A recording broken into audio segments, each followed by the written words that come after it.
Fleur de marée par Sridhar Rinpoché. Les tantras bouddhistes et hindous.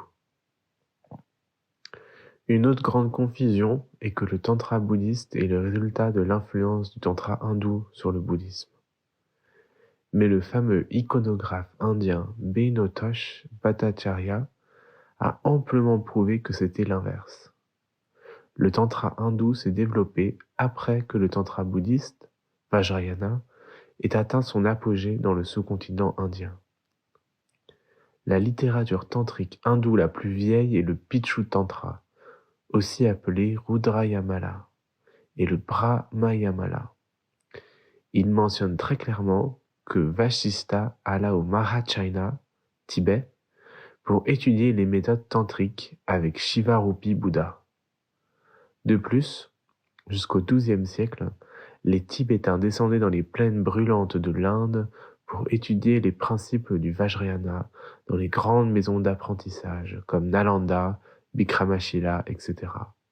Ceci signifie que le tantra hindou le plus ancien ait été écrit après le XIIe siècle et non pas avant. Il fut écrit après que le Vajrayana disparut d'Inde, après l'invasion musulmane. Bien que le tantra hindou fût le résultat de l'influence du Vajrayana sur tout le sous-continent, les deux sont similaires seulement en apparence.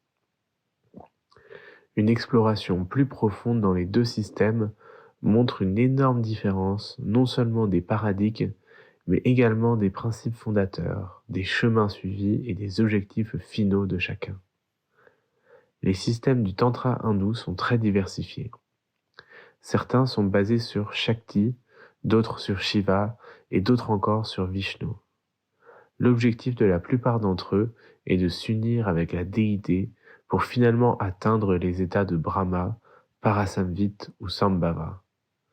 À l'exception des tantras dualistes, ils sont tous des variétés de l'Advaita Vedanta, avec leur nom qui substitue le Brahma du Vedanta. La plupart d'entre eux sont orientés vers la réalisation de l'éternel immuable soi, appelé Atma, dans tout le système hindou. Au contraire, dans le tantra bouddhiste, tout le tantra bouddhiste est orienté vers la réalisation de la vacuité, Sunyata, qui est une forme subtile d'anatma. Le tantra hindou est basé sur l'expérience d'une éternelle, immuable entité existante appelée le vrai soi ou le vrai Atman, alors que la totalité du tantra bouddhiste est basée sur l'expérience qu'il n'a jamais existé d'éternel et d'immuable soi. Les deux expériences sont effectivement des expériences non dualistes. Dans le système hindou, on fusionne de manière non dualiste avec le soi éternel et immuable, et ceci constitue l'expérience non duelle. Dans le tantra bouddhiste, on voit qu'il n'y a pas d'éternel et d'immuable soi qui serait opposé à un monde changeant. Donc il n'y a pas de dualité. Id est Advaya.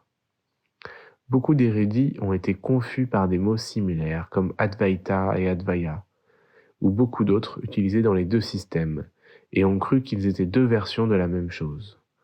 Rien ne pourrait être plus loin de la vérité. Il y a également beaucoup de différences dans le chemin, mais ceci nécessiterait beaucoup de détails techniques qui n'ont pas d'intérêt dans cet article. Donc nous devrions nous arrêter ici à ce propos. Toutes les formes du bouddhisme Mahayana, auquel appartient le Vajrayana, utilisent le sanskrit comme leur lingua franca.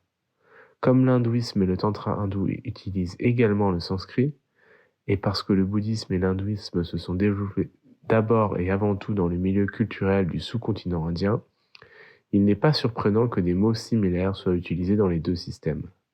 Par exemple, des mots comme mantra, dhyana, samadhi sont communs aux deux, mais ne signifient pas forcément exactement la même chose, et l'on ne devrait pas se tromper par l'usage commun de certains mots en concluant que le bouddhisme et l'hindouisme sont la même chose. Un érudit brahmine népalais connu remarqua que le mot Bhairava était utilisé dans le mantra de Bignantak et utilisa cela comme preuve que les bouddhistes vénèrent Bhairava et qu'ils sont donc identiques aux hindous. Dans le contexte bouddhique, ce mot signifie seulement courroucé et non pas une déité particulière comme c'est le cas pour l'hindouisme. Les deux systèmes tantriques du sous-continent indien sont différents, comme le Theravada est différent du Vaishnavisme. Seulement le nom Tantra est le même, mais la définition exacte dans ces systèmes est drastiquement différente. Voilà quelques mythes à propos du bouddhisme qui existent au sein des communautés non bouddhistes du Népal, qui nécessitaient d'être démystifiés. Ces confusions prolifèrent parmi les non-bouddhistes du sous-continent indien, car cela fait maintenant 9 siècles que le bouddhisme a été effacé de la mémoire de ce sous-continent.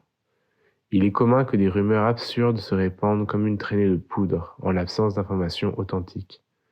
Les habitants du sous-continent indien ont fini par croire que le bouddhisme s'était éteint et avait complètement disparu. Donc tout le monde était libre de l'interpréter en fonction de ses prédilections. Mais en réalité, le bouddhisme a survécu sur d'autres terres où il avait été transmis par les habitants du sous-continent indien eux-mêmes. Le bouddhisme existe encore et est dynamique en Asie centrale, Mongolie, Tibet, Chine, Corée, Japon, Bhoutan, Vietnam, Laos, Cambodge, Thaïlande, Birmanie, Sri Lanka et dans les régions himalayennes de l'Inde et du Népal, ainsi que dans la vallée de Katmandou. Mais de manière remarquable, aveuglés par leurs préconceptions culturelles, biais et préjugés, même les non-bouddhistes de la vallée de Katmandou, qui ne sont pas restés à son contact en permanence, ont été complètement inconscients de cette réalité et ont continué à souscrire aux rumeurs fabriquées par leurs gourous indiens. Ceci est effectivement un des meilleurs épitomes sur comment les angles morts contrôlent l'esprit humain. Dès lors, au Népal, où le bouddhisme n'a jamais disparu, la population non bouddhiste ne connaît vraiment rien à propos du bouddhisme authentique.